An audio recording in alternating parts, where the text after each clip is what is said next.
Good evening, everybody. Thanks for joining me for the fourth of my total wellness mini sessions, mini masterclasses. Tonight we're going to talk about energy, how to boost our energy. So before we do that, I'll just give a brief introduction to me for those of you that don't know me. So my name's Louise Wilson. I'm the owner and coach at Elemental Coaching. So we offer personal training and nutrition coaching. And what I like to do is work with people to help them build the mind, body and nutrition habits they need to live the life they want.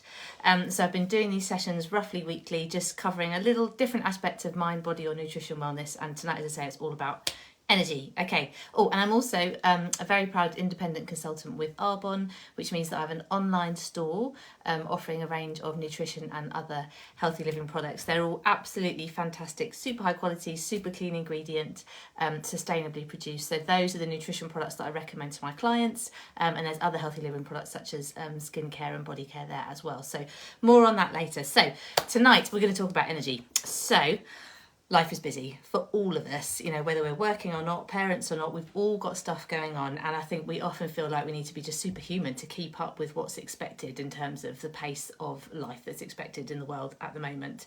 But we don't need to be superhuman. That's the good news. There's just a few simple things that if we do them consistently, we can keep our energy nice and high, we can keep it steady. And I'm going to talk to you about how to do that tonight. So we're going to talk about 4 super important habits that we can form to keep our energy pepped and stable. We're going to talk about moving our bodies and why that's important. We're going to talk about moving from quick fix foods to smart fuel foods and how we do that. We're going to talk about curbing the caffeine. So how much caffeine is okay? How can we reduce it if we need to, but still boost our energy when we're flagging? And lastly, we're going to talk about protecting our mental bandwidth and something called decision stacking, which can really help our kind of save our mental energy, really, which in turn can make us feel physically more energized as well. So let's talk about movement first. So obviously as a personal trainer and a lifelong fitness fan, I'm a massive fan of exercise.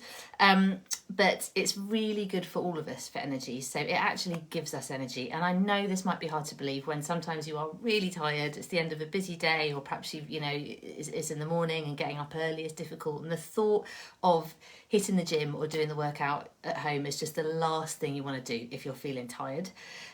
But if we exercise regularly, it changes our physiology in a way that actually boosts our energy for everything else that we want to do in life. So we kind of need to get past that initial resistance and get to the point where we feel that the exercise is boosting our energy rather than sapping it. Here's why.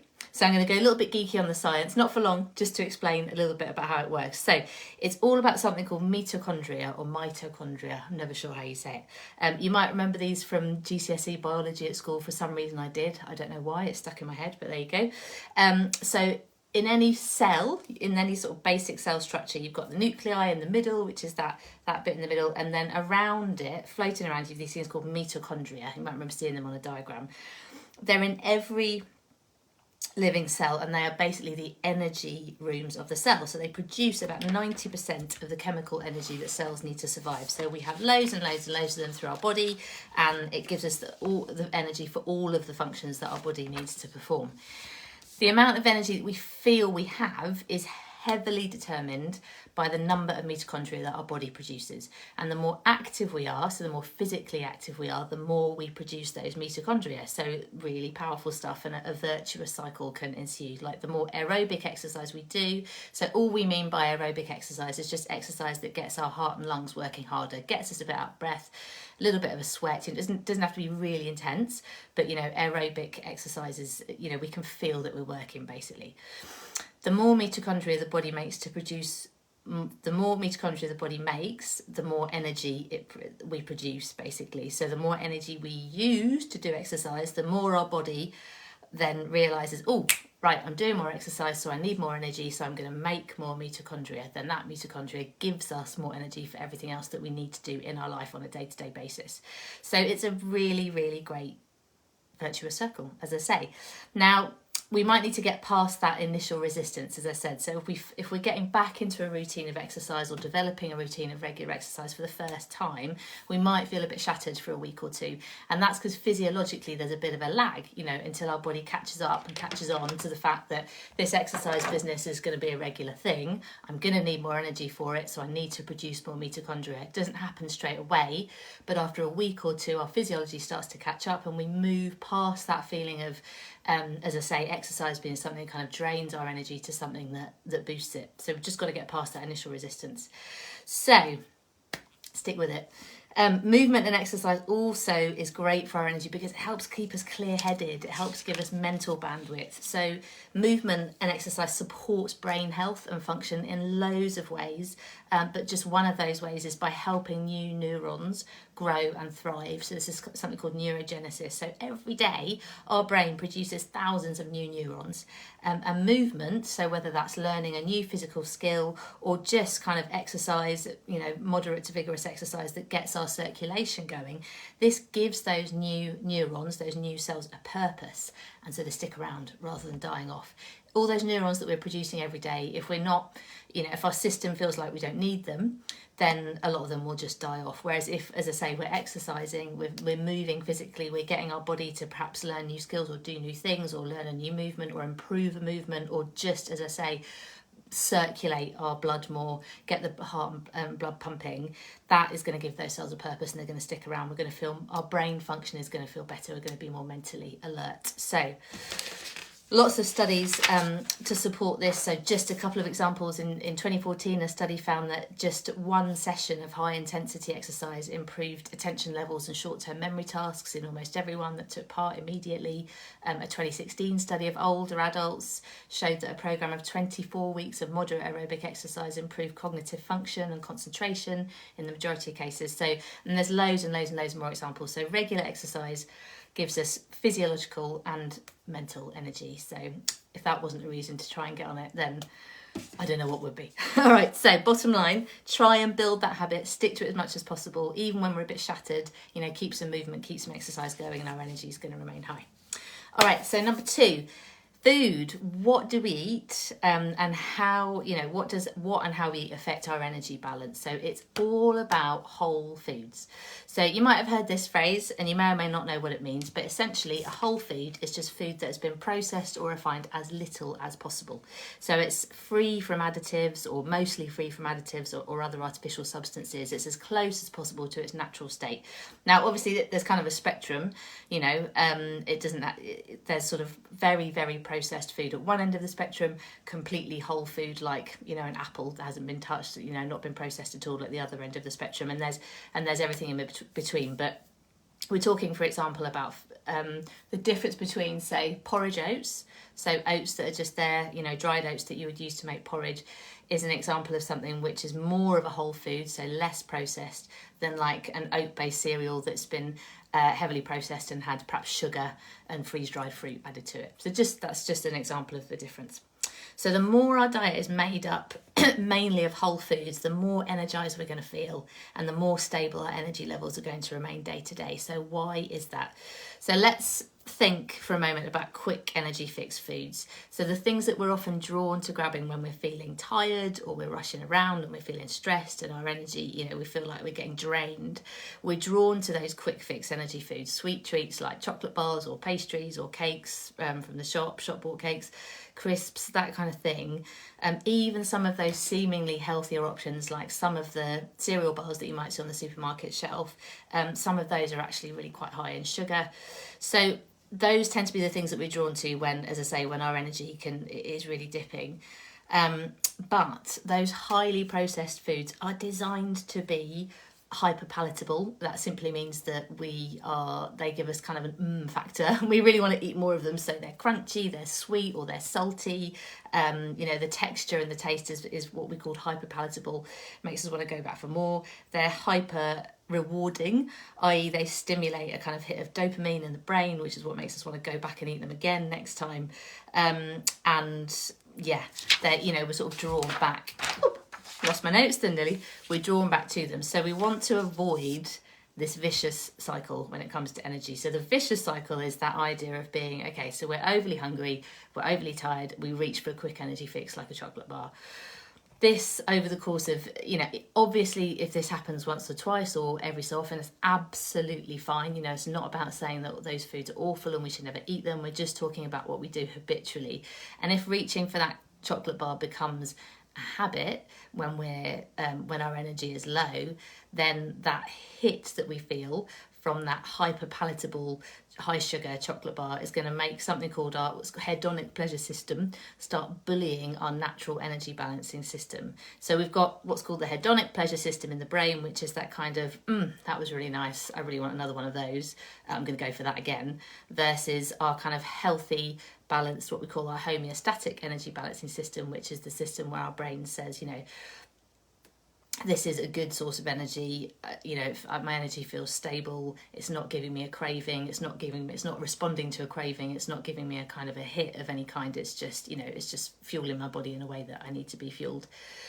So if we're going for that kind of chocolate bar hit, then the next time our energy crashes, we've kind of programmed our brain, because we're, using this hedonic pleasure system more in the brain, to go for that quick fix again.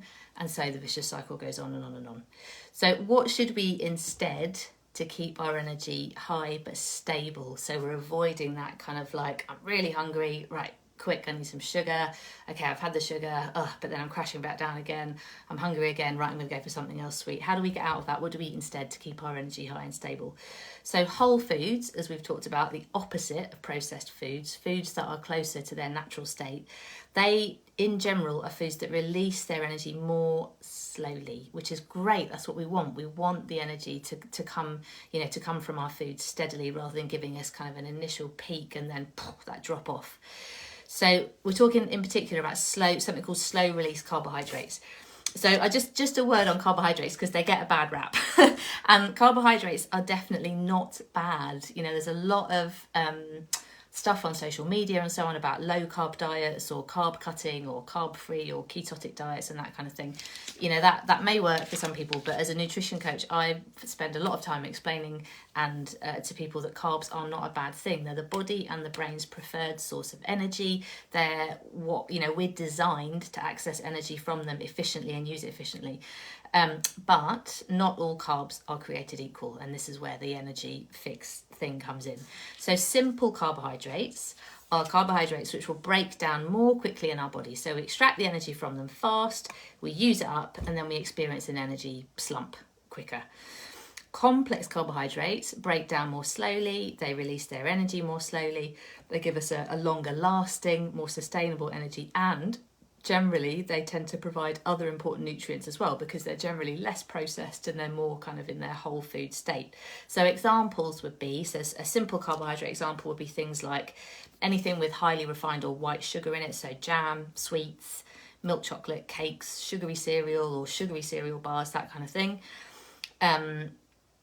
And also grains, which are more refined, are also simple carbohydrates. So white bread, white pasta, white rice, white potatoes. Now, as I've said, it's not that these foods are all bad and we should cut them out. That's not what I'm saying. But what we want to do is make sure that the balance of where we get our energy from is much more towards the complex carbohydrates. So that would be things like fruit, such as bananas and apples, whole grains. So things like porridge oats, whole grain bread, whole grain pasta, brown rice, that kind of thing. Root vegetables like sweet potato, butternut squash, beetroots, parsnips, and there's lots more examples besides.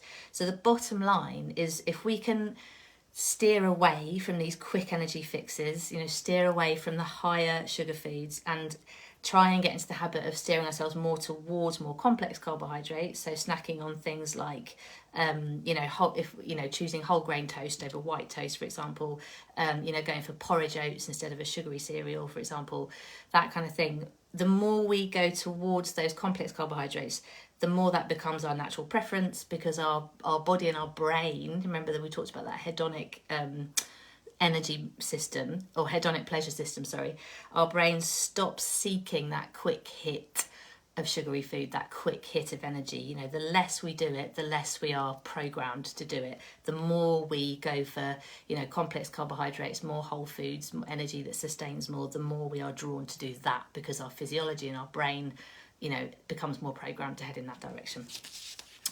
So that's food. Right, next we're going to talk about caffeine. So number 3 or 4. I mean, I'm the first to admit that I love coffee. I love my cup of coffee in the morning. I'm definitely not going to say to anyone that loves coffee or loves caffeine to cut it out completely. Absolutely not. But it is something that a lot of people, as a nutrition coach, a lot of people come to me and say they feel like they're having too much coffee and they want to moderate it, but they kind of can't imagine how they're going to keep going without it, basically, and how they're going to keep their energy high. So I wanted to cover it tonight. So it does affect the brain and the body, caffeine. It's a stimulant of the central nervous system. So yeah, it affects the brain and the body. Now, it's fine to include some tea and coffee in your fluid intake every day. Of course it is. But it's important to try not to have too much. So the British Nutrition Foundation recommendation is to try not to have more than, and obviously this is very broad, but you know, as a guideline, to try not to have more than 4 cups of instant coffee or 5 cups of tea a day. So that equates to about 400 milligrams of caffeine a day, and their recommendation is to not have more than that. Now remember, everyone is different. Some people's kind of tolerance for caffeine will be higher or lower. I know if I, for example, had that much caffeine every day, I'd be bouncing off the ceiling because I've got used to having less.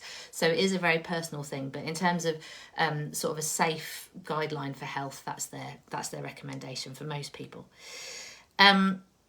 Caffeine, as I say, it works to stimulate the brain and the central nervous system, and that's why it helps us stay alert and helps prevent the onset of tiredness.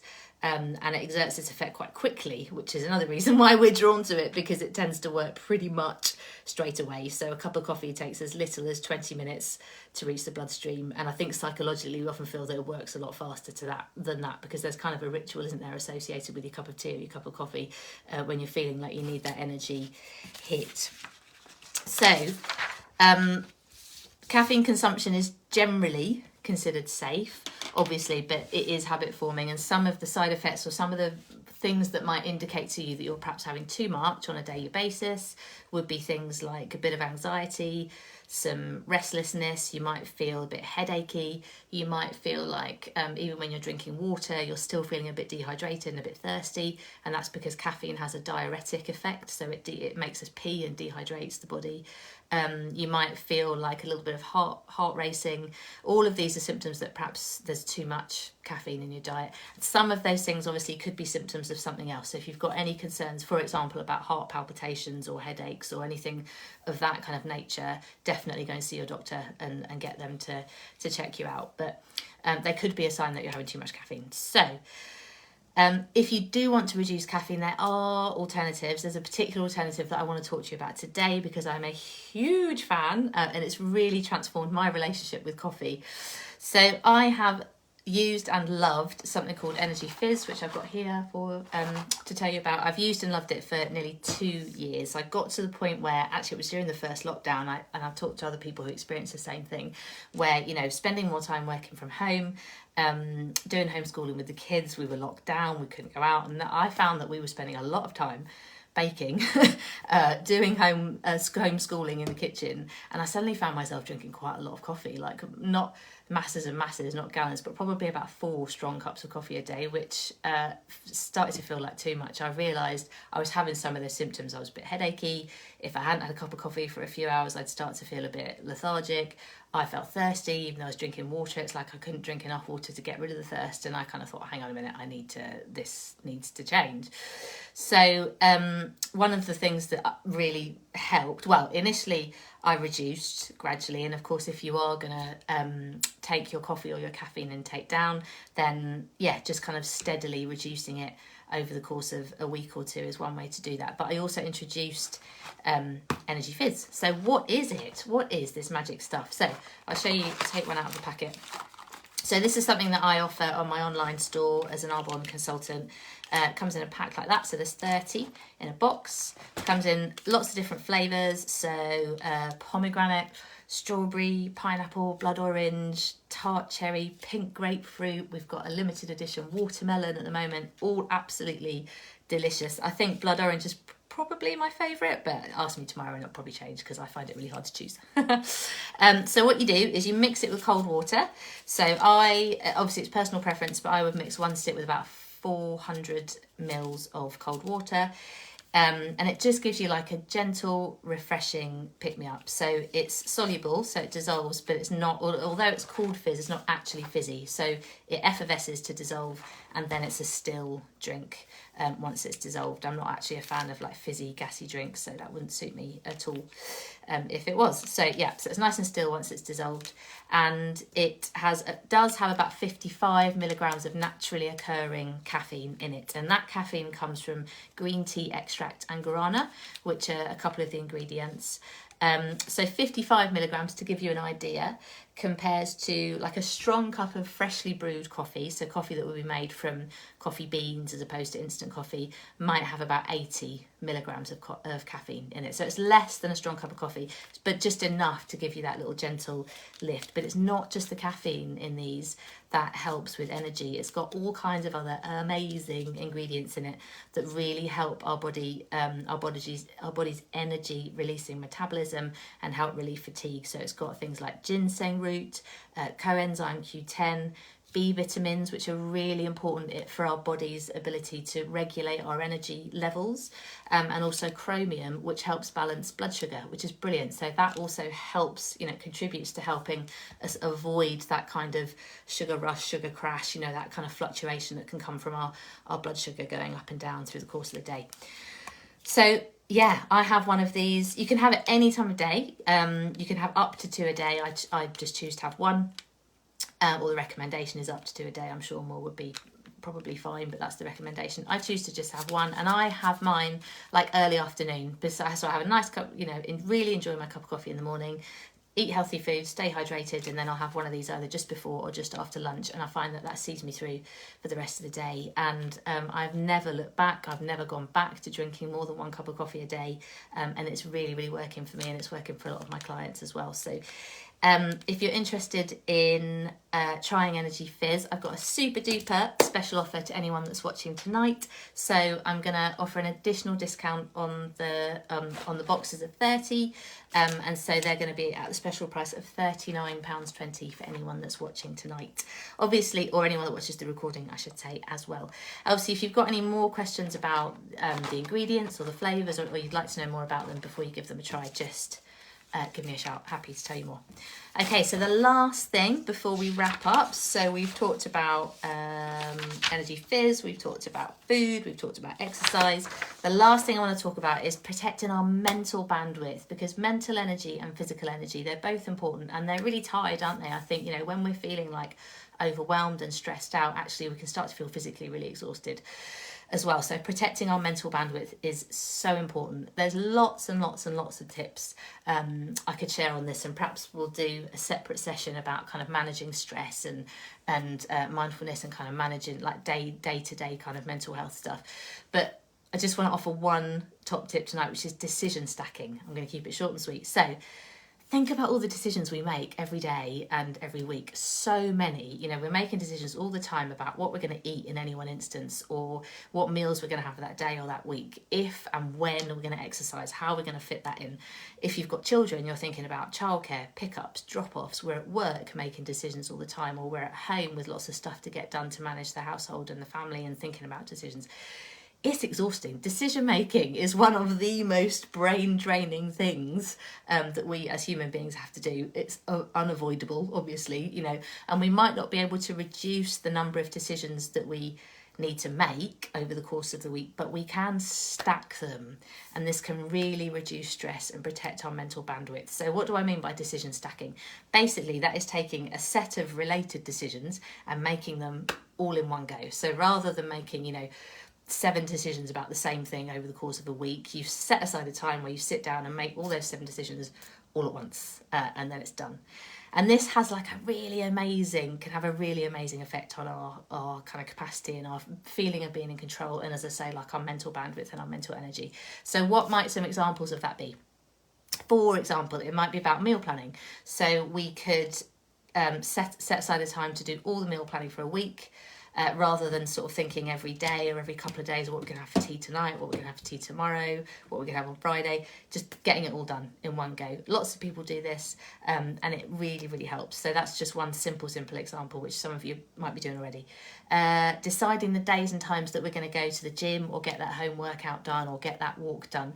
You know, if we're trying to make a decision every day based on all the other stuff that's going on and getting in the way, A, we're going to be less likely to do it, and B, it's kind of exhausting mentally. So looking at your diary for the week ahead and deciding, okay, I'm going to do my workout or go to the gym or go for my walk on that day and that day, boom, done, decision made. Deciding in the morning which jobs or chores are most important and writing them down instead of seeing how much you're getting done as the day is going on and making those judgments as you go. You know, obviously things are going to change, fluctuate, that's fine, but the more we can decide at the start of the day what's on the priority list, you know, what's on the list and what's off, you know, what's not going to happen that day, the more we're going to feel in control and the less we're going to be constantly weighing things up and making decisions about whether or not to get something done. Last example, a planning slot with your partner or your spouse. So particularly if you're managing, you know, kids as well, you've got a family to organise, you know, a planning slot every week or perhaps every month or both, kind of deciding who's going to cover what, who's going to do which drop-offs, who's going to do which pickups, who's going to take one of the kids to that birthday party, who's going to make sure that, you know, mum's birthday present has been bought. Those kind of life admin things, kind of stacking up all those decisions in one go, going through the diary and kind of getting them done in one like half-hour slot rather than as the month or the week goes on, can really, really help, you know, protect that mental bandwidth day to day and reduce the number of decisions that we're making on any given day. So give that a try. Think about how it could work for you and what's going on in your life. You know, what are just have a think through your days and what are the things that you find yourself making decisions about that get a bit exhausting, and is there any way that you could kind of stack those up so that you make them in blocks and chunks, whether that's on your own or with a partner and spouse, and just to free up that day-to-day mental energy. So I hope that's helpful. That's all we're going to cover this evening. Thanks ever so much to everyone that's watching. Thanks also if you're watching on the recording. If you've got any questions at all about anything that's been covered tonight, please do get in touch. If you're kind of struggling with anything that we've covered, you know, in terms of nutrition or exercise and would like to talk about how I could help as a personal trainer, a nutrition coach, please get in touch. I'm more than happy to have just a free consultation, you know, an exploratory chat about that and how I could help. And if you'd like to give Energy Fizz a go, which I highly recommend because Fizz is life, basically. I just can't emphasise how much I love this product and how much I recommend it to people and what a huge difference it's made in my day-to-day life. Yeah, if you'd like to give that a try and you'd like to take advantage of that special discount, then either message me or pop a comment and I would love to hear from you. So yeah, thanks again. Have a wonderful rest of the evening and I look forward to seeing you on the next Total Wellness mini masterclass. Thanks, take care, bye-bye.